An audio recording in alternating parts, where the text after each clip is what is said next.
آیت نمبر 44 سے لے کر اور ہم کر لیتے ہیں 49 تک. ٹھیک ہے، 44 سے 49 تک.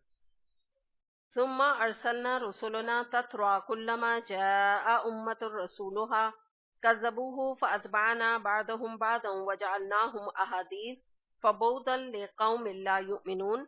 ثم ارسلنا موسى وأخاه هارون بآياتنا وسلطان مبين الى فرعون وملئه فاستكبروا وكانوا قوما عالين فقالوا انؤمن لبشرين مثلنا وقومهما لنا عابدون فكذبوهما فكانوا من المهلكين ولقد آتينا موسى الكتاب لعلهم يهتدون.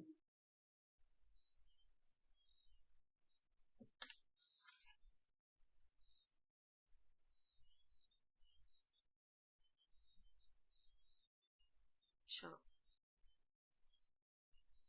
44 سے ہم دیکھتے ہیں آیت نمبر 44 سے. پھر ہم نے ایک کے بعد ایک قوم کو ہم ہلاک کرتے چلے گئے حتیٰ کہ ان کو بس افسانہ ہی بنا کر چھوڑا، پھٹکار ان لوگوں پر جو ایمان نہیں لاتے.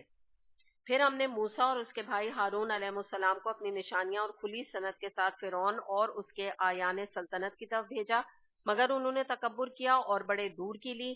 کہنے لگے کیا ہم اپنے ہی جیسے دو آدمیوں پر ایمان لے آئیں اور آدمی بھی وہ جن کی قوم ہماری بندی ہے. بس انہوں نے دونوں کو جھٹلا دیا اور ہلاک ہونے والوں میں جا ملے. اور موسیٰ علیہ السلام کو ہم نے کتاب عطا فرمائی تاکہ لوگ اس سے رہنمائی حاصل کریں. تو اب ہم یہاں دیکھتے ہیں کہ پہلی جو آیت نمبر 44 سے جو بات ہو رہی ہے، تو 44 میں جو یہ ورڈ آ رہا ہے تترا، تو اس سے مراد یہ ہے کہ یکے بعد دیگرے، یعنی مراد یہ ہے کہ اللہ تعالیٰ یہاں فرما رہے ہیں کہ جس طرح ایک کے بعد ہم رسول بھیجتے گئے اقوام میں، اسی طرح سے ایک کے بعد جن اقوام نے جھٹلایا رسولوں کو، ان کی تکذیب کی، تو ان کو ہم عذاب سے دوچار کر کے ان کو نیست و نابود کرتے گئے. اب آپ اپنے ذہن میں لے آئیے قوم عاد، قوم سمود، قوم لوط، ٹھیک ہے نا، قوم موسیٰ، سب کو ایک ایک کر کے اللہ تعالیٰ ہلاک کرتے چلے گئے. اس کے بعد پھر ہم دیکھتے ہیں کہ آگے یہاں پر بتایا اللہ تعالیٰ نے ذکر کیا ہے. اب یہاں پر کس کا کیا ہے ادھر؟ اب اگلا ذکر قوم موسیٰ کا. تو یہاں پہ بتایا کہ ہم نے 9 آیات یعنی مراد ہے 9 نشانیوں کی طرف اشارہ ہے جو کہ موسیٰ علیہ السلام کو دی گئی تھی. اس میں سورہ اعراف میں اس کی ڈیٹیل گزر چکی. تو بتایا کہ ہم نے ان کو یہ نشانیاں دے کر اور کھلی سند دے کر بھیجا. کہاں بھیجا ہم نے؟ فرعون کے پاس. اور کیا ہم نے ان کو یعنی کیا کن چیزوں کے بارے میں بتایا تھا؟ جیسے یہ جو بات آ رہی ہے نا کھلی سند، سلطان مبین، اس سے مراد یہ ہے کہ تورا کے احکامات آپ سمجھ لیجئے، دلیل، برہان، حق، یہ تمام میسج دے کر فرعون کے پاس موسیٰ علیہ السلام کو بھیجا. اور موسیٰ علیہ السلام نے اللہ تعالیٰ سے پرمیشن لی، کس کی؟ ہارون علیہ السلام کی، کہ میرے بھائی کو بھی میرے ساتھ بھیج دیجئے، کیونکہ ان کو اکیلے خوف محسوس ہوتا تھا. انہوں نے کہا کہ یہ میرے دین میں مددگار بنے. لیکن اس کے بعد ہمیں کیا پتہ چلتا ہے کہ جو فرعون تھا اور ان کے قوم کے لوگ تھے، انہوں نے تکبر کیا اور بڑی دور کی لی. یعنی یہ کہ وہ تو تکبر میں بہت ہی آگے نکل گئے، بہت زیادہ ہی انہوں نے تکبر کیا، مراد یہ ہے. اور وجہ کیا تھی ان کے بھی تکبر کی؟ کہ عقیدہ آخرت کا انکار تھا اور پیسے کی فراوانی تھی، اقتدار کا غرہ تھا، اقتدار کا تکبر تھا. یہ فرعون کا بھی یہی مسئلہ تھا، جیسا کہ ذکر پچھلی واقعات میں ہم پڑھ کر آئے ہیں. تو یہاں پہ ہم یہ دیکھتے ہیں کہ کیا کہا انہوں نے کہ یہ تم کس قوم کا کوس لے کے کھڑے ہو گئے. موسیٰ علیہ السلام اور ہارون علیہ السلام سے کہا کہ یہ تو تم کیا ان 2 آدمیوں پر ایمان لا رہے ہو؟ فرعون نے کہا اپنے سرداروں سے، اور یہ تو جو ہے ہمارے جیسے انسان ہیں، بلکہ بات ساری کیا ہے کہ آدمی بھی وہ جن کی قوم ہماری بندی ہے. یعنی اتنا جو ہے یہ تو غلام قوم ہے موسیٰ علیہ السلام، اور تم ان میں تم جو ہے وہ تلاش کر رہے ہو رسالت اور نبوت. تو یہ کبھی بھی جو ہے لیڈر کے حیثیت سے یا تبلیغ کے حوالے سے، دائی کی حیثیت سے ہم تو کبھی بھی ایکسیپٹ نہیں کریں گے موسیٰ علیہ السلام اور ہارون علیہ السلام کو. تو یہ فرعون نے پیغام اپنے درباریوں کو دیا اور ان درباریوں نے آگے لوگوں میں یہ بات پھیلائی. اور دوسرے یہی بات کہی کہ دونوں اسی قوم کے افراد ہیں جو کہ ہماری غلام ہیں. یعنی مراد کیا ہے؟ یہ موسیٰ علیہ السلام بھی اور ہارون علیہ السلام کا بھی کوئی رتبہ نعوذ باللہ ہماری نظر میں نہیں. پھر اس کے بعد آگے ہم دیکھتے ہیں کہ جو آیت نمبر 49 میں بات آئی کہ موسیٰ علیہ السلام کو ہم نے کتاب عطا فرمائی تاکہ لوگ اس کی رہنمائی حاصل کریں. یعنی موسیٰ علیہ السلام کے بارے میں یہ آتا ہے کہ ظاہر ان کو تورات دی گئی تھی اور مقصد یہ تھا کہ فرعون اور اس کی قوم جو ہے وہ غرق نہ ہو، اس سے پہلے وہ ہدایت کو قبول کر لے، وہ ایمان لے آئے. یہ تورات دینے کا یہی مقصد تھا، قوم کی طرف بھیجنے کا. لیکن جس کو کہتے ہیں نا کہ انسان جب خود اپنی شامت بلواتا ہے اور خود اپنے آپ کو تباہ و برباد کرنا چاہتا ہے تو وہ اسی طرح رسولوں کو، اپنے ریلیجن کو، اپنے اسلام کو، اپنے دین کو پسے پوش ڈال دیتا ہے.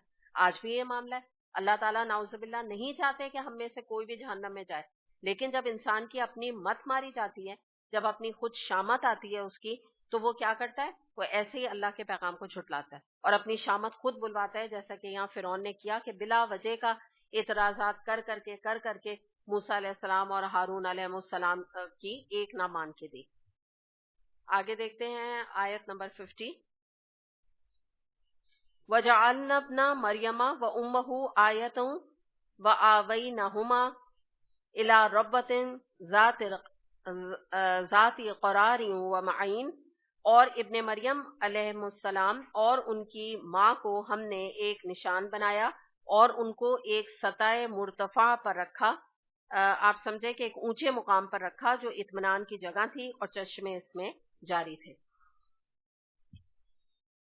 اب یہاں پہ نشان جو بنایا ہے نا ہم نے ابن مریم علیہ السلام اور ان کی ماں کو ہم نے ایک نشان بنایا. اس کو ہم دیکھتے ہیں نشان سے کیا مراد ہے.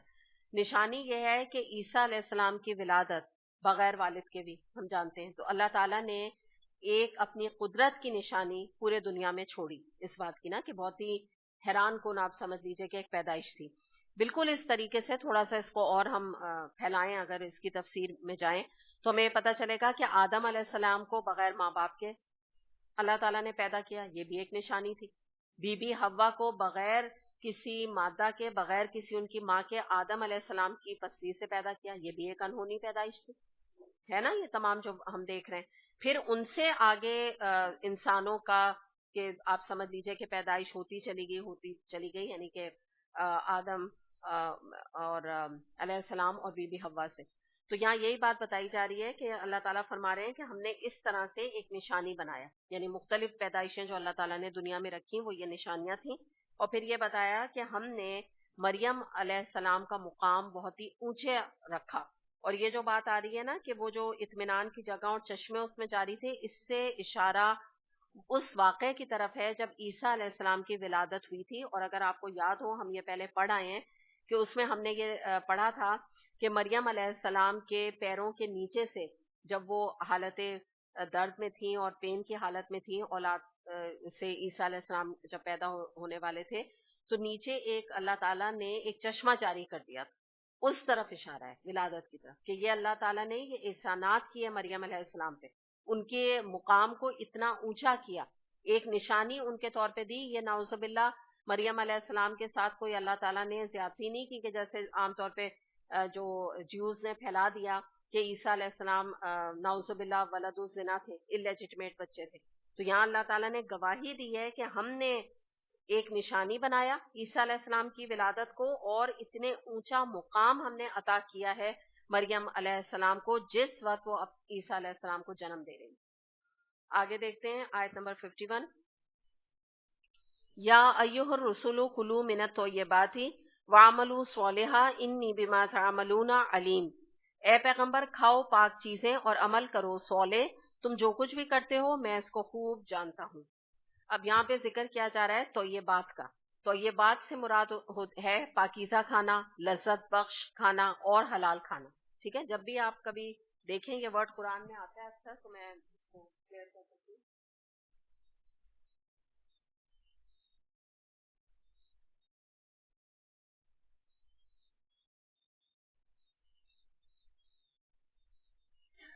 حلال پاکیزہ، اور تیسرے معنی ہیں اس کے لذت بخش.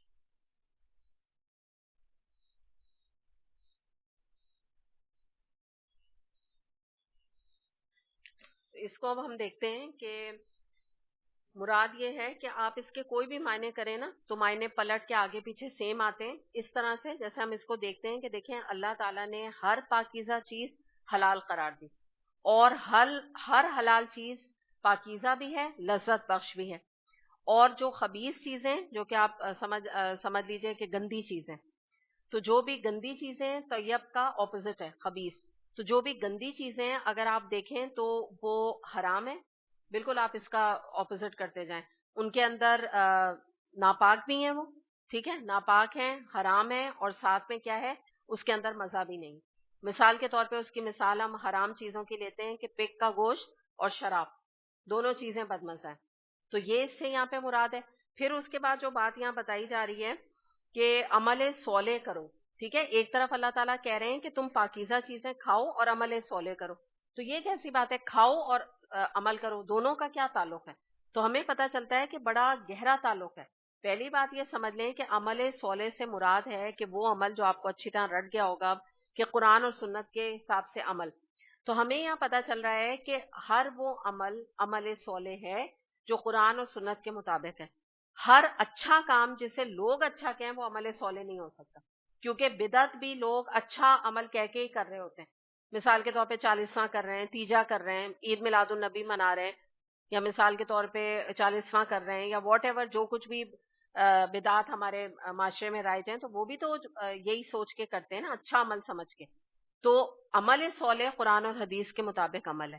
اب یہاں پہ ان کا ریلیشن کیا ہے کہ دیکھیں یہ دونوں چیزیں آپس میں لازم اور ملزوم ہیں, حلال کھانا اور عمل صالح. کیونکہ جب انسان حلال کھاتا ہے تو اس کا نتیجہ یہ نکلتا ہے کہ وہ عمل صالح کرنا اس کے لیے آسان ہو جاتا ہے, برکت پڑ جاتی ہے اس کے رزق میں.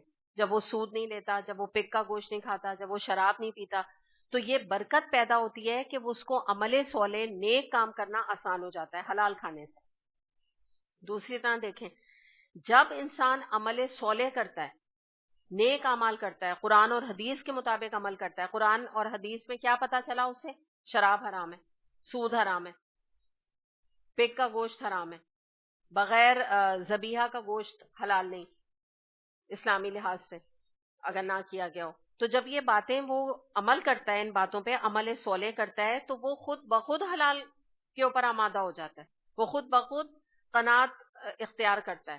حلال گوشت کھاتا ہے, وہ کہتا ہے میں سبزی کھا لوں گا, لیکن اگر اس وقت مجھے کہیں پہ حرام برگر مل رہا ہے, مثال کے طور پہ اگر باہر کہیں ملک میں جاتا ہے وہ کسی کنٹری میں, امریکہ وغیرہ, اور وہاں اس کو ایک طرف ایک آپشن ہے کہ یہ حرام برگر مل رہا ہے, اور ایک طرف جو ہے نا وہ بریڈ اور دودھ اس کو پینا پڑ رہا ہے, تو وہ کیا آپشن لے گا, دودھ اور بریڈ کا. وہ حرام گوشت کو زبان پہ نہیں لگائے گا. وجہ کیا ہے, وہ عمل صالح کر رہا ہے.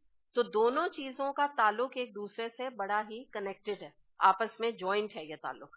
اب اس میں ہم کچھ چیزیں حلال حرام کے حوالے سے دیکھ لیتے ہیں کہ جیسے آپ یہ دیکھیے کہ یہاں پر 2-3 چیزیں میں آپ کو بتاؤں گی کہ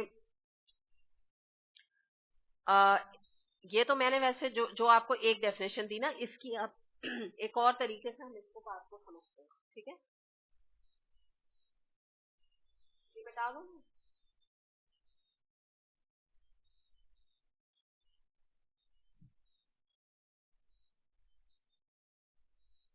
طیب کا مطلب ہوتا ہے کھلے پاک نہ, ٹھیک ہے, اور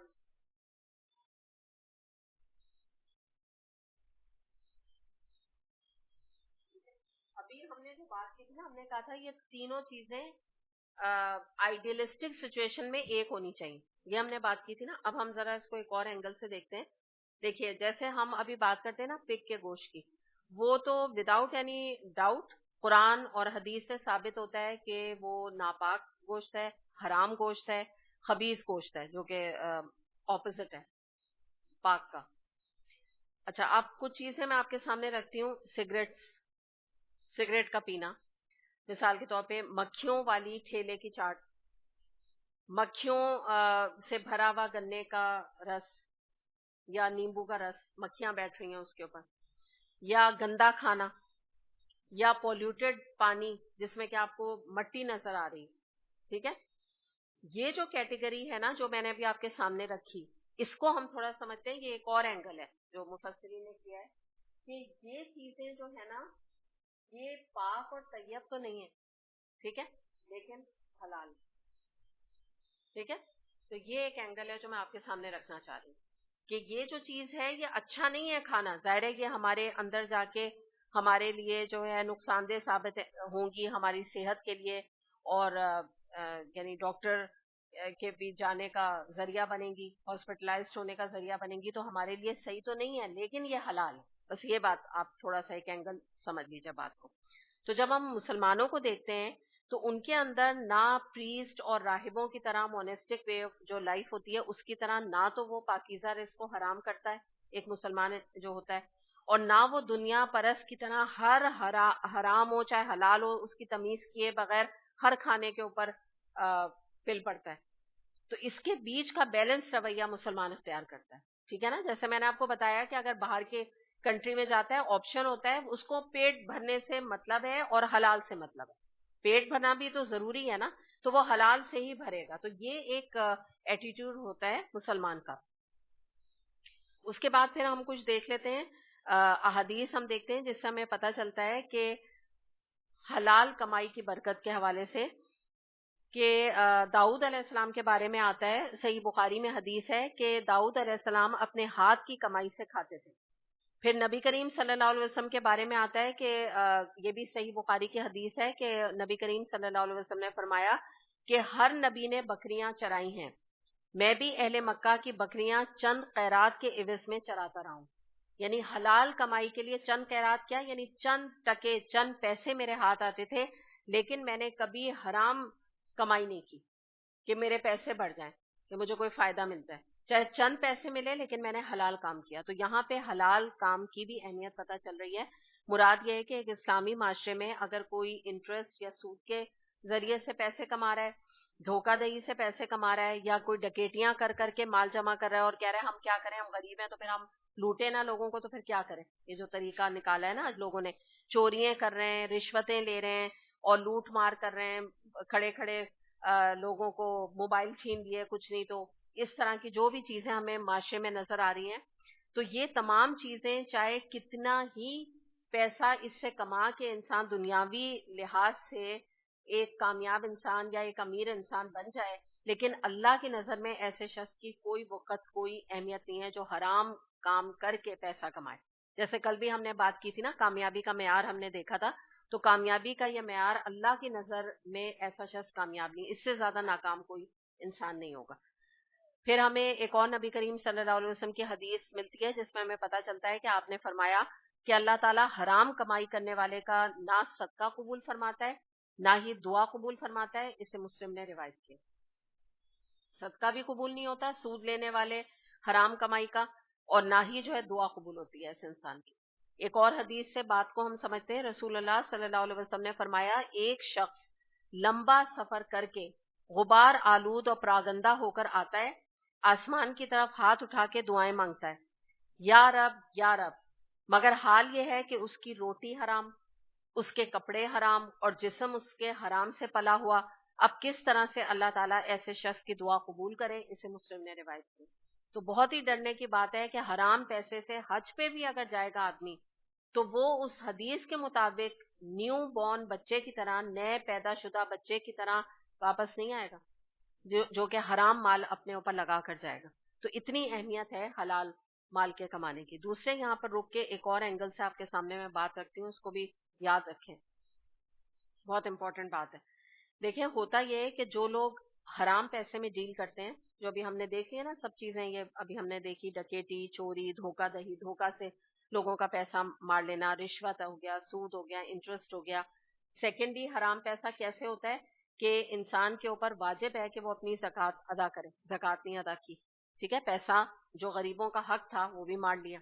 تو یہ جو طریقے اختیار کرتا ہے اس میں ہوتا کیا ہے, انسان سمجھ رہا ہوتا ہے میرا بڑا فائدہ ہو رہا ہے, میں نے دھوکہ دے کے کسی سے پیسہ لوٹ لیا, اپنے پارٹنر کو دھوکہ دیا اور اس کو جو ہے وہ ڈسون کر دیا, اس کے سارے پیسے پہ قبضہ کر کے بیٹھ گیا. بظاہر تو پیسہ نظر آ رہا ہے, آپ کے ہاتھ میں بظاہر پیسہ آ رہا ہے. زکوٰۃ آپ نے مثال کے طور پہ آپ کی ₹1,00,000 بنتی تھی سال کی, آپ نے ₹1,00,000 نہیں دیے, آپ کو بظاہر کیا نظر آ رہا ہے, میں نے ₹1,00,000 بچا لیے, ٹھیک ہے, بڑا خوش ہو رہا ہے آدمی.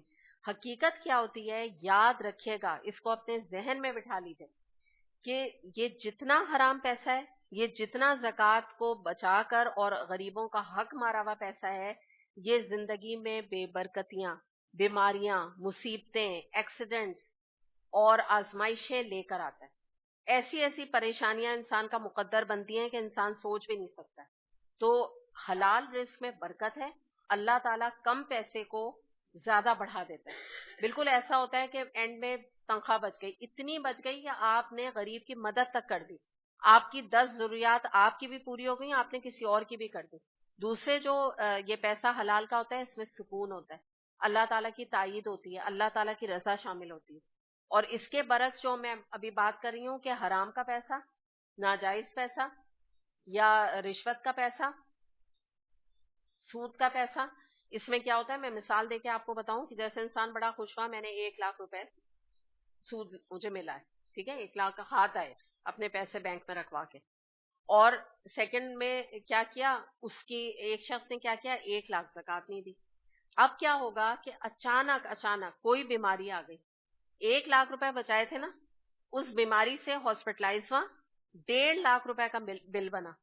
یعنی جو 1 لاکھ اگر اللہ کے لیے دے دیتا تو اللہ بھی راضی تھا, برکت بھی انسان کے پیسے میں پڑتی, نہیں مانا تو ادھر سے پیسہ نکل گیا. پھر میں آپ کو ایک اور مثال دے کے بتاؤں. مثال کے طور پہ رشوت کا پیسہ ہے, لے لیا, بہت خوش ہوئے, سامنے نظر آ رہا ہے 50,000 روپے مل گیا, ایک فائل آگے پیچھے کی اور ناجائز پیسے لے لیے, بڑا فائدہ ہو رہا ہے. کہتے ہیں نا بہت اچھی نوکری ہے, اوپر کی آمدنی ہے. اوپر کی آمدنی یہی کہلاتی ہے نا رشوت کی. اب کیا ہوا کہ گاڑی کا ایکسیڈنٹ ہو گیا, جو گاڑی جو ہے تباہ و برباد ہوئی, چلو جان بچ گئی, گاڑی جو تباہ و برباد ہوئی تو میکینک نے کہا کہ جو خرچہ آ رہا ہے اس کے پاس تو 70,000 آ رہا ہے. تو 50,000 روپے کی جو خوشی تھی وہ 70,000 کے نقصان میں بدل گئی. تو یہ بات بھی یاد رکھیں کہ یہ حرام جو کمائی ہے وہ اپنے ساتھ بے برکتی لے کر آتی ہے, اور حلال کمائی اپنے ساتھ برکت لے کے آتی ہے. اللہ تعالیٰ اس کے اندر اتنا خیر ڈال دیتا ہے, جو آپ اللہ کے لیے قربانی دے کر حرام کے اوپر ہاتھ نہیں مارتے تو اللہ تعالیٰ کسی اور طریقے سے انسان کو وہ نعمت عطا کر دیتا ہے.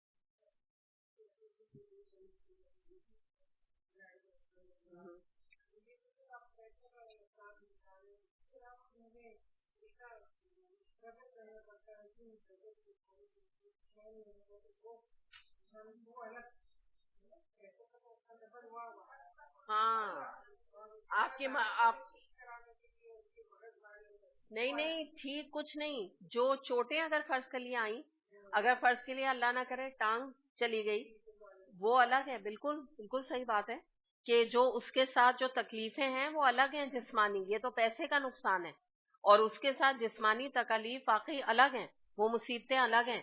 اسی لیے اللہ تعالیٰ کی ہر بات میں بہتری ہے, اللہ تعالیٰ کی ہر بات میں مصلحت ہے. آپ کسی غریب کی دعائیں لیں گے, اللہ نے جو اس کا حق رکھا آپ دیں گے اس کا حق, تو اللہ تعالیٰ آپ کو کیوں اذیت میں مبتلا کرے گا. یہ سوچنے والی بات ہے نا کہ اللہ تعالیٰ بھی آپ کے پیسے میں برکت ڈال دے گا. اسی پیسے میں لوگوں کے کتنی برکت ہو جاتی ہے کہ کتنے کتنے لوگ کھاتے ہیں پیتے ہیں, اور گھر بھی اچھا چلتا ہے, اور بچوں کے شادی بیاہ بھی ہو جاتے ہیں. سب کیوں ہوتا ہے؟ کیونکہ وہ حق دیتے ہیں غریبوں کو زکوٰۃ کی صورت میں. تو یاد رکھیں کہ زکوٰۃ کا بھی روکنا نا بڑے ہی مصیبتیں لینے والا, یعنی آگے لانے والا ایک علام ہوتا ہے. جو لوگ زکوٰۃ عطا نہیں کرتے, تو بڑا انسان اس بارے میں کیئرفل رہے. بالکل, آدمی کا دل مطمئن ہوتا ہے کہ اللہ کی پیروی کر رہے ہیں, ہم غریبوں کو ان کا حق دے رہے ہیں, فکر کرتا ہے انسان اس چیز کی. تو آپ سمجھ لیجیے اللہ تعالیٰ کے بس ہر حکم میں چین ہے, سکون ہے, برکت ہے, اور آخرت کی فلاح ہے, جو کل ہم نے دیکھا. نہ صرف دنیا کا فائدہ ہے بلکہ اصل فلاح ہی اس کے اندر مضمر ہے اللہ تعالیٰ کے احکامات کی پیروی میں.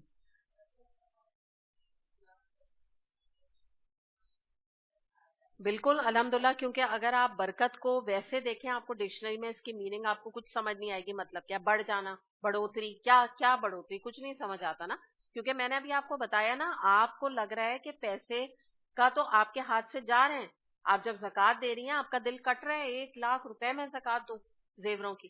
اچھا, وہ جو زیوروں کے اوپر بیٹھے ہوئے نا وہ نہیں نظر آ رہے کہ پھر زیور اتنے کیوں لے لیے ہیں بھائی. اور زکوٰۃ جا رہی ہے اس میں تکلیف ہو رہی ہے نا, لیکن وہ جو جا رہا ہے نا پیسہ, وہ اتنی برکت لے کے آنے والا ہے کہ وہ آپ آبزرو کیجیے, آپ کو خود اندازہ ہو جائے گا انشاءاللہ تعالی. آیت نمبر 52. وَإِنَّ هَٰذِهِ أُمَّتُكُمْ أُمَّةٌ وَاحِدَةٌ وَأَنَا رَبُّكُمْ فَاتَّقُونِ, اور یہ تمہاری امت ایک ہی امت ہے اور میں تمہارا رب ہوں, بس مجھے سے تم ڈرو. امت سے مراد دو طرح کے معنی ہوتے ہیں. ایک تو امت سے مراد ہوتا ہے کہ ایک ایسا گروہ جو کہ کسی ایک کاز کے اوپر جمع ہو, یعنی ایک امت ہے, وہ سب ایک اللہ کی اطاعت کے اوپر جمع ہے, تو وہ ایک امت کہلائیں گے. ٹھیک ہے, جیسے ہم سب کیا کہلاتے ہیں, نبی کریم صلی اللہ علیہ وسلم کے امتی, یہی کہلاتے ہیں نا. تو ایک کاز کے اوپر جمع ہو. اور اس کے علاوہ امت کا کچھ ترجمے مفسرین نے دین بھی کیا ہے کہ امت سے مراد ہے دین, یعنی مراد کیا ہے کہ سارے انبیاء نے ایک اللہ کی توحید کی, ایک اللہ کی ربوبیت کی, ایک اللہ کی عبادت کی دعوت پیش کی. لیکن یہاں پہ کیا بتایا جا رہا ہے کہ ہوا کیا کہ تمہاری امت ایک ہی امت ہے اور میں تمہارا رب ہوں, تم مجھ سے ڈرو. یعنی اللہ تعالیٰ نے تو یہی پیغام رسولوں کو دے کے بھیجا, رسولوں نے بھی یہ پیغام آگے بھیجا, لیکن ہوا کیا کہ لوگوں نے آہستہ آہستہ وقت کے ساتھ ساتھ لوگوں نے توحید کو چھوڑ دیا, اور جب توحید کو چھوڑا تو اللہ کا ڈر بھی نکل گیا. ظاہر ہے جب آپ جا کے مزار میں بیٹھ جائیں گے, قبر والے کے ماتھے ٹیکیں گے, تو اللہ کا ڈر کہاں گیا؟ اب تو قبر والوں کا ڈر آ گیا. ٹھیک ہے نا, اب تو کس سے ڈریں گے؟ اب تو کہیں گے جو حاجت ہوئی چلو چلو سب. یہ کیا ہوتا ہے سوزوکیوں میں, دیکھیے بھر بھر کے عبداللہ شاہ غازی کے مزار پہ بیٹھے ہوئے ہوتے ہیں, کرائے پہ سوزوکیاں لے کے جاتے ہیں, اور وہاں پہ کیوں جاتے ہیں؟ منت ماننے جا رہے ہیں, یا منت کے لیے وہ لنگر دینے جا رہے ہیں, یا چادر چڑھانے جا رہے ہیں. تو اللہ کہاں رہا زندگیوں میں؟ کیا ڈر ہے اللہ کا؟ تو یہی بات اللہ تعالیٰ فرما رہے ہیں کہ تم مجھ سے ڈرو, بجائے کہ تم ان جو بنائے ہوئے تمہارے بت ہیں یا قبر والے ہیں ان سے تم ڈرتے ہو. آگے دیکھتے ہیں آیت نمبر 53. فَتَقَطَّعُوا أَمْرَهُمْ بَيْنَهُمْ زُبُرًا كُلٌّ حِزْبٍ بِمَا لَدَيْهِمْ فَرِحُونَ, مگر بعد میں لوگوں نے اپنے دین کو آپس میں ٹکڑے ٹکڑے کر لیا, ہر گروہ کے پاس جو کچھ ہے وہ اس میں ہی مگن. اب یہ بڑی اہم بات ہے, یعنی مراد یہ ہوئی کہ ہوا کیا کہ جیسا جیسا وقت گزرا تو لوگوں نے, جیسا ابھی ہم نے بات کی کہ انہوں نے توحید کو چھوڑا, اور نہ صرف یہ کہ سب سے پہلے تو شرک میں مبتلا ہوئے, جیسے قوم نوح سے شروع ہوا سٹارٹ شرک, پھر الگ الگ فرقوں میں الگ الگ گروہوں میں ڈیوائیڈ ہو گئے. اور ان میں مثال کے طور پہ اگر آج بھی ہم بات کریں تو آپ کو آج بھی اہل شرک بھی نظر آئیں گے, اہل بدعت بھی نظر آئیں گے, اہل توحید بھی نظر آئیں گے. یعنی تو اہل توحید کون؟ جو توحید کی پیروی کر رہے ہوں. اہل شرک کون؟ جو شرک کر رہے ہوں. اہل بدعت کون؟ جو بدعتیں کرنے والے ہیں. تو آج بھی یہ تقسیم ہے, پہلے بھی اسی قسم کی تقسیم تھی. تو اب کیا ہے کہ مسئلہ کیا ہوا کہ دو چیزیں ایسی ہیں جو جھگڑوں کو ختم کرتی ہیں, دو پرسنالٹیز ایسی ہیں. وہ کون ہے؟ اللہ اور اس کا رسول صلی اللہ علیہ وسلم. جہاں کہیں آپ اللہ اور رسول صلی اللہ علیہ وسلم کے نام کے اوپر جمع ہوں گے وہاں پہ یونٹی ہوگی, اختلاف رائے ختم ہو جائے گی, اور ایکا اور محبت اور امن اس کا نتیجہ نکلے گا. ٹھیک ہے نا, حقیقت ہے نا. جب آپ اللہ کو چھوڑیں گے, جب آپ نبی کریم صلی اللہ علیہ وسلم کی احادیث کو چھوڑیں گے, جب آپ قرآن کو پیچھے ڈالیں گے, اختلاف سامنے آئے. آج ہمارا جو پرابلم ہے وہ یہی پرابلم ہے کہ آج ہم نے اللہ, قرآن اور نبی کریم صلی اللہ علیہ وسلم کی ذات کو پیچھے کر دیا ہے, اور ہم نے پرسنالٹی کلٹس بنا دیے ہیں, شخصیتوں کو آگے کر دیا. آج اگر کام بھی بعض دفعہ جماعتوں میں جو کام بھی ہو رہا ہوتا ہے دین کا, وہ جماعتوں کے لیے ہو رہا ہوتا ہے, اللہ کے لیے نہیں ہو رہا ہوتا ہے. جماعتوں کے لیے کام کر رہے ہوتے ہیں, کہتے ہیں ہم جماعتوں کے لیے جی رہے ہیں, جماعتوں کے لیے ہم مر رہے ہیں. آگے بھی آیت دیکھ لیتے ہیں, پھر مزید کی تفسیر کرتے ہیں. آیت نمبر ہے 54. فَذَرْهُمْ فِي غَمْرَتِهِمْ حَتَّى حِينٍ, اچھا تو چھوڑ دو انہیں, ڈوبے رہیں اپنی غفلت میں ایک وقت خاص تک. یعنی مراد یہ ہے کہ اب یہاں پر ہم بات کریں گے کہ ہر گروہ نے اپنا ورژن بنایا ہے. جیسے ہم بات کر رہے ہیں نا کہ بعض نے جز کو کل بنا دیا ہے, بعض نے کل کو جز بنا دیا ہے. مراد کیا ہے کہ کہتے ہیں کہ اپنے پسند کے احکامات لے لو. یہ جو بتا رہے ہیں نا اللہ تعالیٰ کے الگ الگ گروہوں میں ڈیوائیڈڈ ہیں, ان میں کیا ہے, بعض نے فلاحی کاموں کو, فیلنتھروپسٹ کام کو کل جز سمجھ لیا دین کا. انہوں نے کہا بس دیکھو بھائی, غریب انسانوں کی مدد کرو, ان کے لیے گھر بناؤ, ان کو کھانا کھلاؤ, ان کو کپڑے پہناؤ, بس اب نماز پڑھو نہ پڑھو, عمرہ کرو، حج کرو، زکات دو، نہ دو، کوئی ضرورت ہی نہیں، کیونکہ تم تو غریب کی مدد کر رہے ہو، تمہیں کیا ضرورت ہے اور مزید کوئی عبادت کے کام کرنے کی. انہوں نے ایک اپنا ورژن لے لیا، ٹھیک ہے، ایک اپنا ہی سوچ بنا لی. میں آپ کو نا وہ مثالیں دے رہی ہوں کہ اہل شرک، اہل بدعت اور اہل توحید کے علاوہ بھی ڈویژنز کتنی ہیں ہمارے معاشرے میں دین کے نام پہ. پھر اس کے بعد آپ دیکھیں کہ مثال کے طور پہ کچھ لوگوں نے کیا کیا ہمارے معاشرے میں کہ انہوں نے کل دین جو ہے وہ قتال اور جہاد فی سبیل اللہ بنا لیے. اب جو خلیفہ وقت ہے، کوئی جو ایک حکومت ہے، اس کا حکم آئے نہ آئے، ان کا کانسیپٹ کیا ہے، کہیں پہ بھی کافر قتل کر دو، ٹارگٹ کلنگ. روڈ پہ کہیں کافر جا رہا ہو، بس مار ڈالو ان کو، کیونکہ یہ کافر ہیں. انہوں نے کل دین اس کو سمجھ لیا. اب وہ کیا کہتے ہیں، ہم سیدھے جنت میں جائیں گے. یہ کانسیپٹ انہوں نے بنا لیا. ٹارگٹ کلنگ کرو، وہاں پہ 4 کرسچن کھڑے، اگر اس 4 کرسچن میں 10 مسلمان بھی مر گئے، کچھ نہیں ہوتا، جنت تمہاری پکی ہے. تم ادھر بام بلاسٹ کر دو یا گن سے سب کو اڑا دو. یہی ہے نا، یہی کانسیپٹ بنایا ہوا ہے نا لوگوں نے. انہوں نے کل دین یہ اس کو سمجھ لیا. یہ جس کو کہتے ہیں نا کہ یہ بھی ایک طرح سے ڈیویشن ہے دماغ کی. یہ داعش وغیرہ جو اس طرح کی جو آرگنائزیشنز نکلی ہوئی ہیں، آپ لوگوں کو اچھی طرح اس کے بارے میں پتا ہے. یہی سوچ ہے، اسی سوچ کو لے کر وہ آگے ایک ڈیویشن اپنے اندر انہوں نے سختی ایک ڈیویشن پیدا کر دیا کہ تمام کافروں کو قتل کر دو. بس یہ مقصد ہے ہمارا مسلمانوں کا. پھر اس کے بعد آپ دیکھیں کہ کچھ آپ کو لوگ مسلمانوں میں نظر آئیں گے کہ ایک طرف سود لے رہے ہیں، ایک طرف اسمگلنگ چل رہی ہے، اور ایک طرف مسجدوں میں 5 وقت کی نمازیں ادا ہو رہی ہیں. اتنی بڑی داڑھی بھی رکھی ہوئی ہے، روزے بھی رکھے جا رہے ہیں، اور ایک طرف سود بھی لیا جا رہا ہے، رشوت بھی چل رہی ہے. سب کچھ یہ کام بھی ساتھ اپنے آرگنائزیشن میں یا اپنی کمپنیز میں کیے جا رہے ہیں. پھر ایک طرف کچھ لوگ آپ کو نظر آئیں گے کہ ہر سال حج ہو رہا ہے، لیکن اس کے باوجود تکبر ہے، غریبوں کو ان کا حق نہیں دے رہے ہیں، ان کا خیال نہیں رکھتے. اگر رشتہ دار ان کے وہ رو رہے ہوتے ہیں، ان کی شکایتیں کر رہے ہوتے ہیں کہ ہمیں 4 پیسے ہمارے ہاتھ پہ نہیں رکھتے، لیکن ویسے حاجی کہلاتے ہیں، ساتھ میں جھوٹ بھی بولتے رہتے ہیں. مہمان آئے پیسے مانگنے کے لیے، ان کو کہہ دو ہم گھر پہ موجود نہیں، تو جھوٹ بھی چل رہا ہے اور ہر سال حج اور عمرے بھی ہو رہے ہیں. تو اسی طرح آپ یہ دیکھیے کہ اس طرح سے لوگ جو ہے ہمارے معاشرے میں بھی ڈیوائیڈڈ ہیں. پھر اگر آپ تھوڑا اور آگے بڑھیں تو آپ دیکھ لیجئے کہ یہودی جو ہیں انہوں نے بھی کیا کیا کہ اپنا نام جو رکھ لیا. ابراہیم علیہ السلام نے تو ان کو کہا تھا کہ تم اپنا نام مسلم رکھو، سب کو کہا تھا، حکم دیا تھا، انہوں نے اپنا جو نام رکھ دیا، ایک الگ آئیڈینٹی اپنی بنا لی. جبکہ جو مسلم ہے، جب ہم کہتے ہیں نا کہ وی آر مسلم یا ہم مسلم ہیں، جو قرآن میں ہمیں اللہ تعالیٰ نے نام دیا ہے، تو دراصل مسلم ہونا کوئی فرقہ نہیں ہے. یہ فرقہ واریت کی جڑ کو کاٹتا ہے مسلم جب آپ اپنے آپ کو کہتے ہیں. اور یہ مسلم ہونا ایک آئیڈینٹی ہے، ایک آئیڈیالوجی ہے. یہ تمام فرقوں کی جڑ کاٹ دیتا ہے. تو ایکچولی ہم سب کون ہیں؟ مسلم ہیں. اللہ تعالیٰ نے ہمارا نام مسلم رکھا. پھر اس کے بعد آپ یہ دیکھیے کہ ہم نے ایک اور بات دیکھی کہ جتنے بھی انبیاء ہیں ان کی دعوت توحید کے اوپر بیس تھی. لیکن ہمیں یہ پتہ چلتا ہے کہ یہودیوں میں سے کچھ ایک سیکٹ نے عزیر علیہ السلام کو اللہ کا بیٹا بنا دیا. کرسچنس نے کیا کیا؟ عیسیٰ علیہ السلام کو اپنا جو ہے کہا کہ اللہ کے بیٹے ہیں، یا بعض نے کرسچنس نے عیسیٰ علیہ السلام کو الہ بنا دیا. مریم علیہ السلام کو گاڈ مدر کہتے ہیں. تو اب یہ دیکھ لیجیے آپ فرقے کتنے. کرسچنس کا ایک فرقہ ہے وہ نبی کریم صلی اللہ علیہ وسلم کو نعوذ باللہ مانتے ہی نہیں. اس حد تک ان کا حال ہے کہ کارٹونز بھی اگر بنتے ہیں یا بناتے ہیں تو بہت ہی خوش ہوتے ہیں، یعنی اتنا زیادہ پیچھے پڑ گئے ہیں ہمارے نبی صلی اللہ علیہ وسلم کو. پھر اس طرح آپ دیکھیں مسلمانوں میں مسلکوں کا اختلاف ہے. ہم پہلے بھی بات کر آئے نا، لاسٹ کلاس میں بھی ہم نے کی تھی، پچھلے ہفتے بھی ہم نے کی تھی کہ اللہ نے ہمارا نام مسلم رکھا، اور ہم کہتے ہیں ہم شافعی مسلم، ہم حنبلی مسلم، ہم شیعہ مسلم، ہم سنی مسلم. صحابہ کرام نے تو اپنا کوئی نام یہ نہیں رکھا، انہوں نے تو کہا ہم تو مسلم ہیں. تو یہ ہمیں نظر آ رہا ہے. پھر آپ دیکھیے آج ایک فتنہ ہے ایک اور فرقے کا، منکرین حدیثوں کا انکار ہے. کوئی حدیث مان کے نہیں دیتے، بس کہتے ہیں جو ہے بس وہ قرآن ہمارے لیے کافی ہے. پھر ایک طرف آپ دیکھیے ایک فرقہ ہے جو کہ اسٹرکٹ مدرسہ پڑھائی ہے.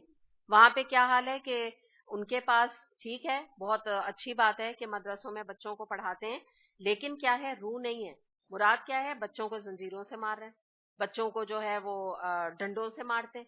قرآن پڑھا رہے ہیں اور ڈنڈوں سے مار رہے ہیں بچوں کو. تو یہ سارے جو فرقے ہیں یہ آپ سمجھ لیجئے کہ یہ پسندیدہ نہیں ہے.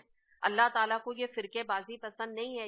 یہ عجیب ان لوگوں نے اپنے مذہب اپنے دین بنا کے ایکسپلائٹیشن بھی ان میں کہیں کہیں مقامات پہ مسلمانوں کا ہو رہا ہے.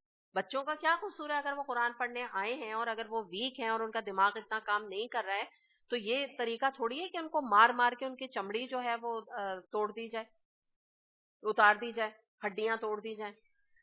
تو یہاں پہ یہی اللہ تعالیٰ فرما رہے ہیں کہ اچھا ان کو چھوڑ دو, یہ جو فرقے بازی میں پڑے ہوئے ہیں ان کو چھوڑ دو, یہ ڈوبی رہیں ایک اپنی غفلتوں میں, یہ نہیں نکلنے والے اس چیز سے, تو ان کو ڈوبا رہنے دو. اور ڈوبا رہنے کا مطلب یہ ہوتا ہے, یہ جو یہاں پہ غمرہ ہے, غمرہ سے مراد ہوتا ہے کہ اتنا پانی کہ وہ زمین کو ایسا ڈھانپ لے کہ زمین نظر نہ آئے. تو مراد یہ ہے کہ گمراہی کی تاریکیوں میں ان کو رہنے دو, یہ اتنا زیادہ گمراہی کے اندھیروں میں ڈوب گئے ہیں کہ ان کو اب حق نظر نہیں آئے. اور اس کے بارے میں حدیث ہے ابو داؤد میں, نبی کریم صلی اللہ علیہ وسلم نے فرمایا کہ میری امت ایک وقت آئے گا کہ 73 فرقوں میں بٹ جائے گی, جس میں صرف ایک فرقہ جنتی ہوگا. صحابہ کرام نے اس کی نشانی پوچھی تو آپ صلی اللہ علیہ وسلم نے جواب دیا کہ جو ما انا علیہ و اصحابہ, یعنی جو میرے اور میرے صحابہ کے طریقے پہ چلنے والا ہوگا, بس وہی فرقہ جنتی اور کامیاب. تو آپ دیکھ لیجئے کہ آج جو بھی قرآن اور حدیث کے حوالے سے دین کو آگے پہنچا رہا ہے, بس وہی حقیقی دین. یہ آپ کے لیے کرائٹیریا ہے, یہ آپ کے لیے ایک فلٹر ہے, ایک چھلنی ہے, ایک چھلنی آپ لگا کے دیکھ لیجئے. جہاں کہیں آپ درس سنتے ہیں, جہاں کہیں آپ جاتے ہیں, اگر آپ کو ان میں کوئی پرابلم نظر آتی ہے کسی بھی درس میں کہ جو قرآن اور حدیث کے علاوہ درس ہے, آپ سمجھ جائیے کوئی مسئلہ یہاں پہ کھڑا ہے. دوسری بات یہ ہے کہ ہمیں سب سے بڑی پرائیورٹی جو ہے ان تمام فرقوں پہ کس کی ہے؟ نبی کریم صلی اللہ علیہ وسلم کی. اور اس کے بعد کیا ہمیں پتہ چل رہا ہے؟ صحابہ کرام رضی اللہ عنہم کی. اب یہاں پر آپ کو میں کچھ امام جو ہیں جن کی کہ لوگ تقلید کرتے ہیں, جن کو کہ دین کے معاملے میں فالو کرتے ہیں اور ریجڈیٹی کے ساتھ فالو کرتے ہیں اور کہتے ہیں کہ ہاں ہمیں پتہ ہے نبی کریم صلی اللہ علیہ وسلم نے فرمایا ہوگا لیکن ہمارے امام یہ کہتے ہیں. تو ان کے میں کچھ اسٹیٹمنٹس, ان کے اپنے اسٹیٹمنٹس آپ کے سامنے رکھتی ہوں کہ ان اماموں کا جو مسلکوں کا اختلاف ہے, ان اماموں میں آپس میں کوئی اختلاف نہیں, یہ بعد میں لوگوں نے اختلافات پیدا کیے ہیں. مثال کے طور پہ امام حنبل کا قول ہے, وہ فرماتے تھے کہ نہ میری تقلید کرو, نہ مالک کی, امام مالک ہے نا ان کا ذکر کر رہے ہیں, نہ امام مالک کی, نہ امام شافعی کی, نہ امام اوزائی کی, اور نہ امام سوری کی. یہ بہت بڑے بڑے امام گزرے ہیں, ان کی تقلید مت کرو, بلکہ جہاں سے انہوں نے دین لیا ہے تم بھی وہیں سے دین لو, یعنی کہ قرآن اور سنت کے حساب سے دین کو لو. آپ سوچیں, کلیئر کہہ رہے ہیں میری تقلید نہیں کرو, اور جبکہ آج آپ کو پتا ہے کہ اگر یہ بات کہی جائے کہ آپ تقلید نہ کریں تو کیا کہتے ہیں؟ یہ ان کو اپنی مسجد سے نکال دو, ان کے درس میں نہ جانا. یہ کہتے ہیں کسی کی تقلید نہیں کرو. حالانکہ ہمیں حکم کس کو فالو کرنے کا ہے؟ نبی کریم صلی اللہ علیہ وسلم کو آپ فالو کریں, ان کی تقلید کریں, ان کے فٹ سٹیپس کو فالو کریں, یہ ہمیں اللہ نے حکم دیا ہے قرآن اور سنت میں. پھر امام ابو حنیفہ, ان کا کہنا یہ تھا کہ وہ کہتے تھے کہ جب حدیث صحیح ہو تو میرا مذہب بھی وہی حدیث ہے. ان سے پوچھا گیا کہ اگر آپ کی بات مثال کے طور پہ کبھی حدیث رسول صلی اللہ علیہ وسلم کے خلاف ہو تو پھر کیا کیا جائے؟ تو انہوں نے جواب دیا کہ اگر حدیث رسول کے سامنے میری کوئی بات آ جائے تو تم میری بات کو چھوڑ دو اور حدیث کو لے لو. اگر میری بات صحابہ کرام کے قول کے خلاف ہو تو بھی میری بات چھوڑ دو اور صحابہ کرام کی بات کو لے لو. یہ سارے یہ امام کہہ رہے ہیں, آپ سوچیں. تیسرا میں بتا دوں, امام مالک. امام مالک نے فرمایا کہ میں ایک انسان ہوں, میری بات غلط بھی ہو سکتی ہے اور درست بھی, لہٰذا میری رائے کو دیکھ لیا کرو. میری جو رائے کتاب اور سنت کے مطابق ہو اسے لے لو, اور میری جو رائے کتاب اور سنت کے مطابق نہ ہو اسے ترک کر دیا. کتنے بیلنس یہ امام ہے, مطلب میں تو آئی مسٹ اپریشیٹ, میں تو جو آپ کو کہتی ہوں نا کہ چاروں امام کی ہمیں جو ہے عزت اور رسپیکٹ کرنے کی ضرورت ہے. اور جو کوئی بھی احکامات ہمیں ملتے ہیں, دیکھیے سب سے پہلے تو ہم حدیث دیکھیں گے. اگر ہمیں حدیث میں احکامات مل گئے الحمدللہ, باقی کیا ہم کہیں گے؟ ہم چاروں اماموں کو مانتے ہیں, ہم کسی کا بھی انکار نہیں کرتے. سیدھی بات ہے. امام شافعی کا میں نے ابھی قول یہاں پہ مینشن نہیں کیا, لیکن ان کا بھی اسی قسم کا یہ قول ملتا ہے کہ وہ بھی یہی کہا کرتے تھے کہ میری بات کو پیچھے کرو اور رسول صلی اللہ علیہ وسلم کی حدیث کو لے لو. بلکہ یہ امام ابو حنیفہ کا ایک اور قول ملتا ہے, ابھی مجھے یاد ہے, وہ کہا کرتے تھے کہ اگر میری بات کوئی حدیث کے خلاف ہو تو میرے قول کو دیوار پہ دے مارو. چلیں آگے دیکھتے ہیں آیت نمبر 55 56. ایحسبون انما نمدہم بہ من مال و بنین نسارع لہم فی الخیرات بل لا یشعرون. کیا یہ سمجھتے ہیں کہ ہم جو انہیں مال اور اولاد سے مدد دیے جا رہے ہیں تو گویا انہیں بھلائیاں دینے میں سرگرم ہے؟ نہیں، بلکہ اصلی معاملے کا تو انہیں شعور ہی نہیں.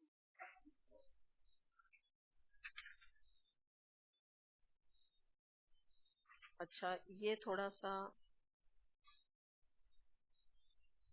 یہ جو یہاں آ رہا ہے نا بھلائیوں کی طرف دوڑنے والے، یہ آ رہا ہے آیت نمبر 56 میں. تو یہاں تک اس کو کرتے ہیں کہ انہیں اصلی معاملے کا شعور نہیں ہے، بھلائیوں کی طرف دوڑنے والے، بھلائیوں کی طرف دوڑنے والے ہیں. اور آگے چلے اس کو کر لیتے ہیں ورنہ یہ مجھے لگ رہا ہے انکمپلیٹ ہو رہی ہے. آیت نمبر 57 تک یہ ہمیں دیکھنی پڑے گی. ان الذین ہم من خشیۃ ربہم مشفقون، بھلائیوں کی طرف دوڑنے والے اور سبقت کر کے انہیں پال لینے والے در حقیقت وہ لوگ ہیں جو اپنے رب کے خوف سے ڈرتے رہتے ہیں. ٹھیک ہے، یہاں تک اس کو دیکھتے ہیں.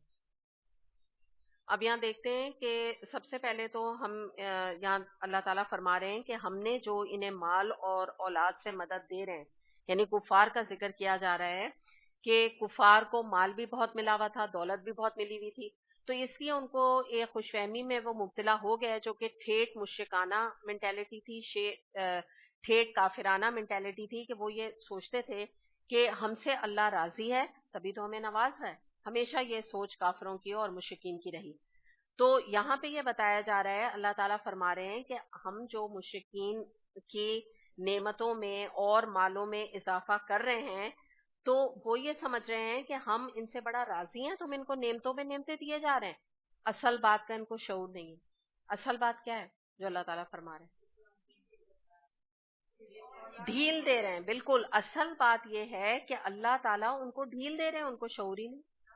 ان کو پتہ ہی نہیں ہے کہ کس گرداب میں اور کس جال میں وہ پھنستے چلے جا رہے ہیں، اور وہ خوش پہ خوش ہوئے چلے جا رہے ہیں. ہر دن یہ سوچ رہے ہیں کہ دیکھو ہم نے تو اتنی اللہ کی نافرمانی کی، اللہ نے تو ہمیں نہیں پکڑا. ہم تو بت کے آگے سجدہ کرتے ہیں، ہمارے اوپر تو کوئی چھت نہیں گر جاتی. تو بالکل یہی والی بات ہے کہ جس طرح آپ یہ سمجھیں کہ پہلے مشرکین کا یہ کانسیپٹ تھا، اسی طرح سے آج مسلمان بھی ایسی باتیں کرتے ہیں. مثال کے طور پہ وہ یہ کہتے ہیں کہ تم بدعت نہیں کرتے ہو، بدعت تم نے چھوڑ دی. اچھا ٹھیک ہے، تھوڑے دن کے بعد کوئی مصیبت آئی جو کہ ہر ایک کی زندگی میں آتی رہتی ہے، کوئی نقصان ہو گیا تو کیا کہیں گے؟ دیکھا تم نے جو ہے مزار میں جانا چھوڑا ہے نا، تو دیکھو تمہارے کتنا بڑا تمہارے ساتھ نقصان ہوا. تم نے بزرگوں کی بے عزتی کی ہے نا، اس لیے اللہ نے تمہیں پکڑ لی، اس لیے بزرگوں کی بد دعائیں تمہیں لگ گئیں. بالکل یہی مینٹیلٹی. تھوڑا سا آگے پیچھے فرق ہے بات، لیکن آپ یہ بات سمجھ لیجیے کہ آج مسلمانوں میں بھی یہ بیماری موجود ہے. تو وہ یہ سمجھتے ہیں کہ ہمیں خوب مال میں اضافہ ہو رہا ہے، اولاد میں اضافہ ہو رہا ہے تو بڑا اللہ راضی ہے. ان کو پتہ نہیں ہے کہ جتنی وہ اللہ تعالیٰ کی تکذیب کر رہے ہیں، جھٹلا رہے ہیں اللہ کو، اللہ تعالیٰ بعض دفعہ نعمتوں میں انسان کو تول کے بھی اس کی آزمائش کرتا ہے. یہ طریقہ ہے اللہ تعالیٰ کی آزمائش کرنے کا. اور آپ سمجھ لیجئے اگر انسان کے پاس ہدایت نہیں ہے، اللہ کی اطاعت نہیں زندگی میں، اور بڑا مال ہے، بڑی اولاد ہے، تو سمجھ لیں یہ بہت بڑی آزمائش ہے، بہت بڑا اللہ تعالیٰ کا امتحان ہے جس کا کہ ریپرکشنز آگے بہت برے نکل سکتے ہیں.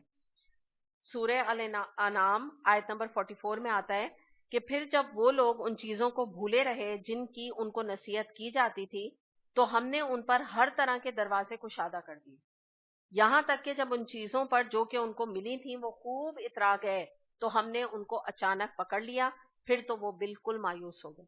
یعنی اللہ تعالیٰ نے یہاں کیا فرمایا ہے؟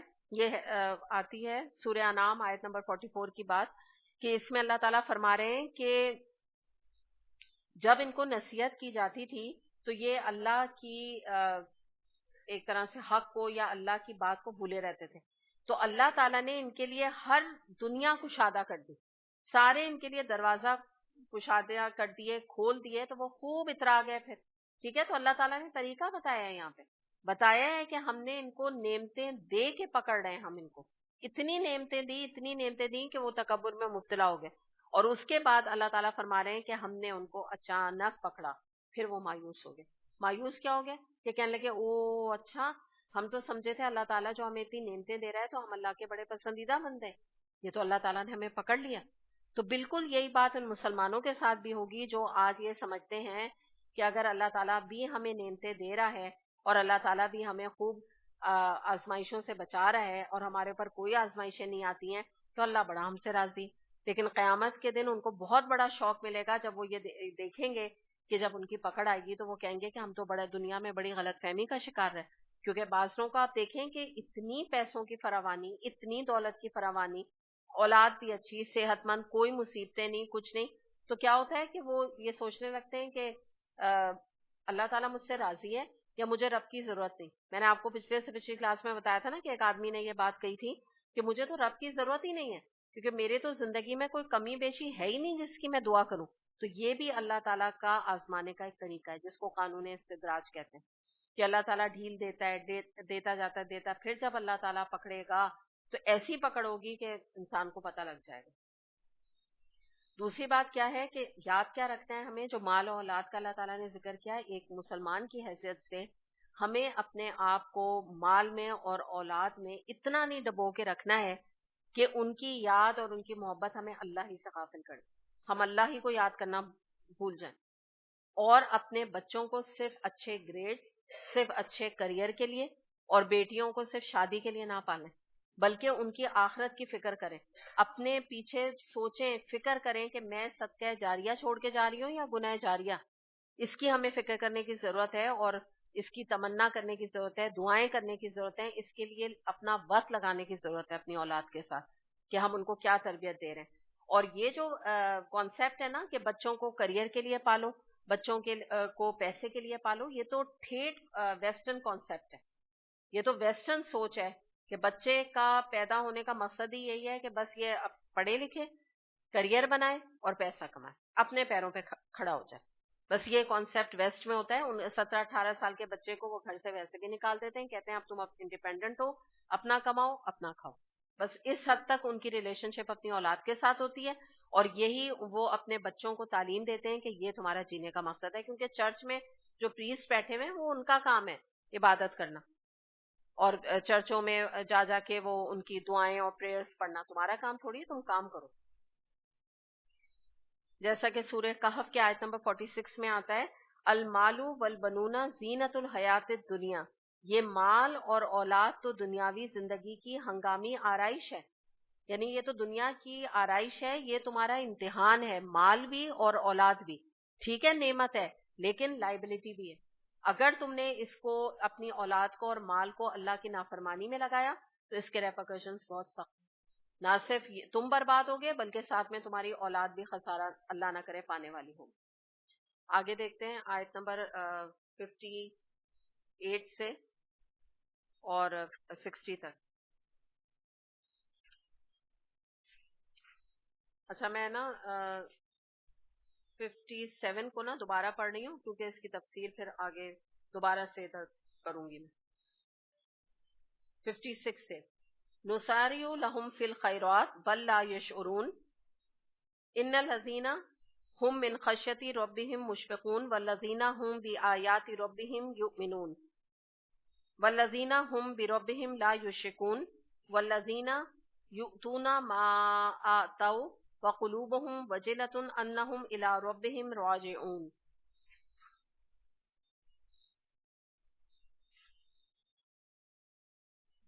یہاں سے دیکھتے ہیں ہم اس کا ترجمہ۔ بھلائیوں کی طرف دوڑنے والے اور سبقت کر کے انہیں پا لینے والے تو در حقیقت وہ لوگ ہیں جو اپنے رب کے خوف سے ڈرتے رہتے ہیں، جو اپنے رب کی آیات پر ایمان لاتے ہیں، جو اپنے رب کے ساتھ کسی کو شریک نہیں کرتے، اور جن کا حال یہ ہے کہ وہ دیتے ہیں تو جو کچھ بھی دیتے ہیں اور دل ان کے اس خیال سے کانپتے رہتے ہیں کہ ہمیں اپنے رب کی طرف پلٹ کر جانا ہے۔ اب اس کو دیکھتے ہیں۔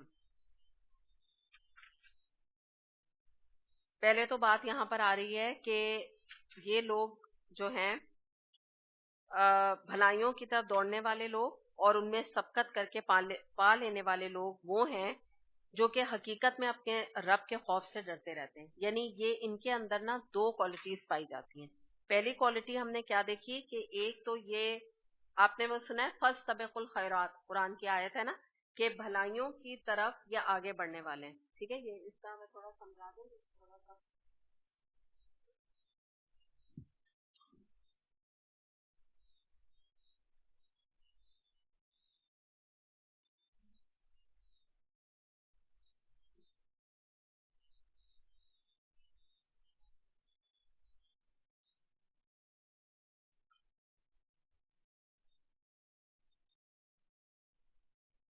بھلائیوں میں دوڑنے والے,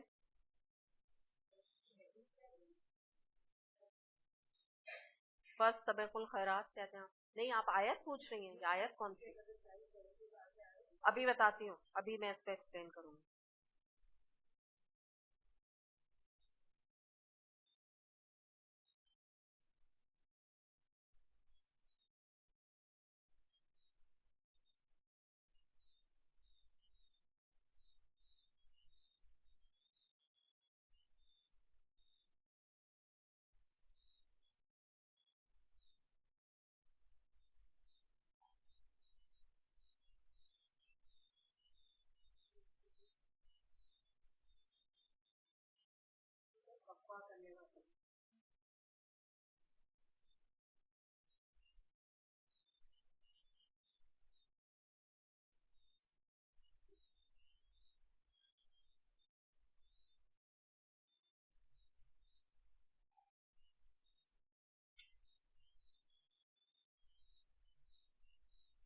شرک نہ کرنے والے, ٹھیک ہے, اگلی کوالٹی ہے.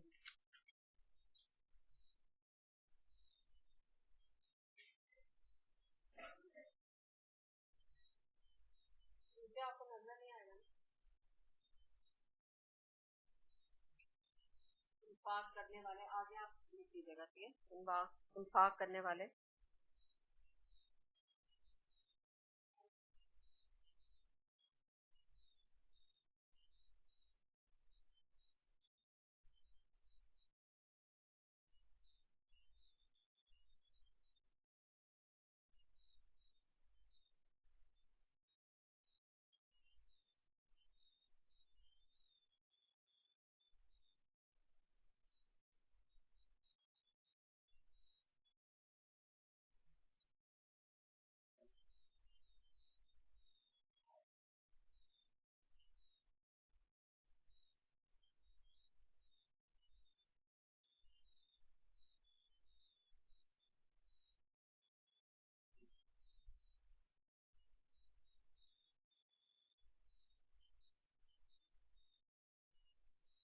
یہاں کیا لکھے ہیں, اللہ کی طرف.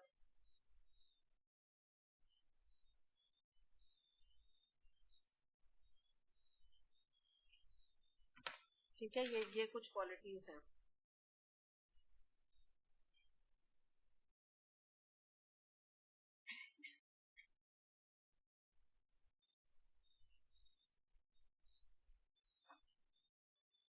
اچھا, اب یہاں پر ہم یہ دیکھتے ہیں کہ اس میں آپ بات کو یوں سمجھیے, یہاں سے ہم بات شروع کرتے ہیں کہ اللہ تعالیٰ نے کچھ کوالٹیز کا ذکر کیا, ٹھیک ہے, بندوں کی. اس میں اللہ تعالیٰ نے بتایا ہے کہ یہ کچھ لوگ ہیں جو کہ بھلائیوں کی طرف دوڑنے والے ہیں. ٹھیک, اگلی بات آ رہی ہے سبقت کرنے والے ہیں بھلائیوں میں. ٹھیک ہے, ایک طرف تو دوڑنے والا ہی ہوتا ہے, تیزی سے دوڑنا. سبقت یہ ہے کہ آگے نکلنے کی فکر کرنا. پھر اس کے بعد یہ کہ اللہ سے ڈرنے والے, تقوی اختیار کرنے والے آپ لکھ لیں. پھر اپنے رب کی آیات پر ایمان لانے والے, یہ رہ گیا. خوف کے بعد وہ تقوی کے بعد آنے چاہیے.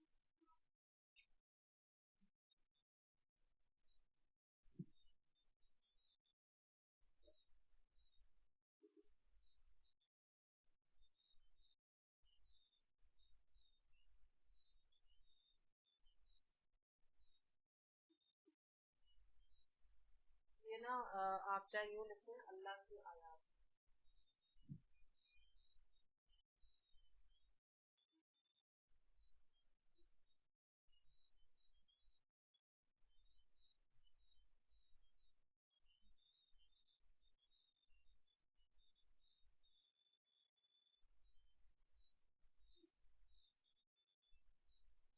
ٹھیک ہے, نہیں نظر آ, میں پڑھ رہی ہوں نا, ابھی آپ کو بتاتی ہوں, آپ لکھ لیجیے گا نا. سب سے پہلے دوبارہ سے دیکھتے ہیں, بھلائیوں کی طرف دوڑنے والے, پھر نیکیوں میں سبقت کرنے والے, تقوی اختیار کرنے والے, اللہ کی آیات کے اوپر ایمان لانے والے، شرک سے بچنے والے، اور انفاق کرنے والے. پھر تو آپ کو دکھ رہا ہے نا یہاں اوپر، انفاق کے بعد اوپر آ رہا ہے. آخرت کا ڈر اختیار کرنے والے اور اللہ کی طرف لوٹنے کی فکر کرنے والے. یہ کوالٹیز آ گئی نا سامنے. اب بات یہاں یہ ہو رہی ہے، بتایا یہ جا رہا ہے آیت نمبر 60 تک، کہ جن لوگوں کے اندر یہ کوالٹیز ہوتی ہیں جو آپ دیکھ رہے ہیں نا، یہ ساری کوالٹیز، ان کے اندر جو چیز 2 دفعہ اس آیت میں مینشن ہے وہ ہے اللہ کا ڈر اور اللہ کا تقوی.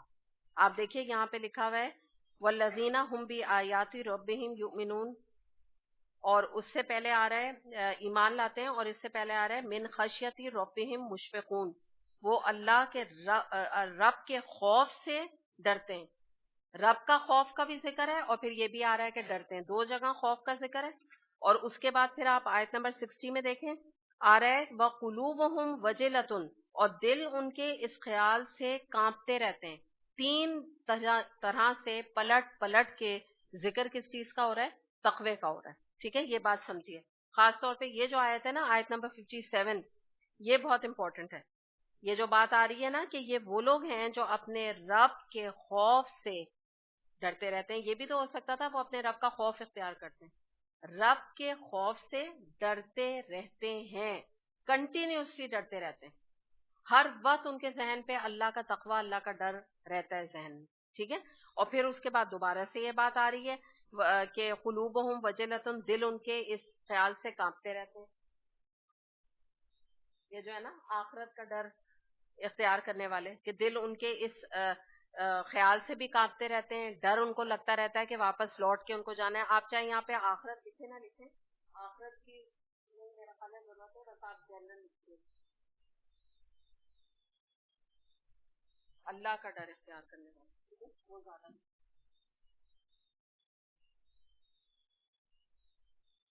اس کو آخرت کے بجائے نا اللہ کا کر دیجیے تاکہ براڈ ہو جائے. اچھا، اب ہم یہاں دیکھتے ہیں، میں ایک حدیث آپ کے سامنے رکھتی ہوں تو آپ کو بات سمجھ آئے گی پوری کوالٹیز بتانے کا مقصد کیا ہے، جیسے آپ بھی پوچھ رہی ہیں نا. تو اس میں ہم دیکھتے ہیں کہ ان آیات کے حوالے سے جب یہ نازل ہوئی تو عائشہ رضی اللہ عنہا نے نبی کریم صلی اللہ علیہ وسلم سے پوچھا کہ یہ ڈرنے والے کون لوگ مراد ہیں. تو انہوں نے یہ فرمایا کہ یہ وہ لوگ ہیں کہ جو شراب پیتے ہیں، بدکاری کرتے ہیں اور چوریاں کرتے رہتے ہیں. نبی کریم صلی اللہ علیہ وسلم نے جواب دیا نہیں، یہ وہ لوگ ہیں جو نماز پڑھتے ہیں، روزہ رکھتے ہیں، صدقہ و خیرات کرتے ہیں، لیکن ڈرتے رہتے ہیں کہ کہیں ہمارے یہ نیک عمل نامقبول اللہ کے نزدیک نہ ٹھہر جائیں. تو اسے ترمذی نے روایت کی ہے. ٹھیک ہے. تو یعنی مراد یہ ہے کہ اتنی ساری نیکیاں کرنے کے باوجود بھی یہ وہ لوگ ہیں جو اللہ سے ڈرتے رہتے ہیں. تو آج اتنا ہی کریں گے انشاءاللہ. پھر اس کے بعد نیکسٹ ویک اس کی تفسیر جو ہے وہ دوبارہ سے انشاءاللہ تعالیٰ میں ریپیٹ کر دوں گی اس کو، تاکہ آپ کو سمجھ میں آ جائے. وآخر دعوانا ان الحمدللہ رب العالمین. سبحانک اللہم و بحمدک اشہد ان لا الہ الا انت استغفرک و اتوب الیک.